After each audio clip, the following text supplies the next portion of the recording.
You know, one of the fun things about Houghton Lake is you don't have to be a rocket scientist to catch fish.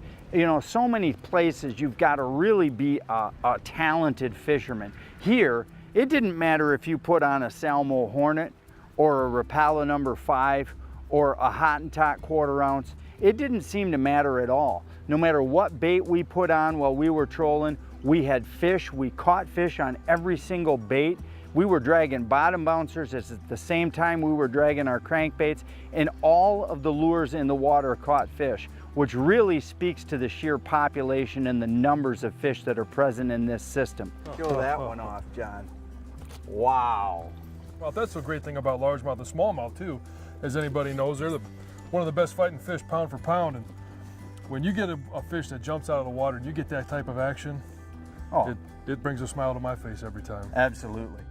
You know, one of the most fun things about today was the fact that it's been a long time since I've been on Houghton Lake.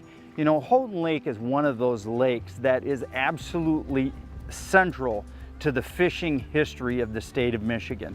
And so many people have always thought about, you know, the weeds at Houghton Lake, or the fact that it's big and it can get rough if it gets really windy.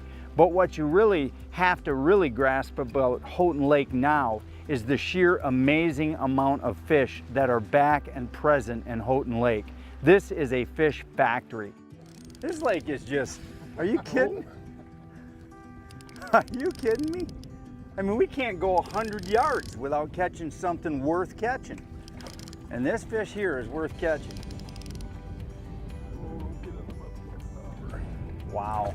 Nice fish, John. You got one chance at him. He's hooked with one barb. Oh, careful with him now, John. Oh, man. And it's not just a species-specific fish factory. It's a great walleye lake. It's a great bass lake. It's got a ton of northern pike. But one of the things that's exciting to me is the number and the size of the panfish. The crappie, as you saw today, the bluegills, the sunfish. This lake holds an amazing population of jumbo-sized panfish, and that should be appealing to every fisherman across the state of Michigan. We found Crappie Haven, and this is a nice one. Look at that. I'll tell you what, there's people who will come out here and love every minute of catching big crappies. You know, one of the things that you want to know about this fishery is that there's shallow water spots that are kind of devoid of weeds, what I would refer to as a sandbar, high sandbars in the 6, 7 foot, 8 foot range.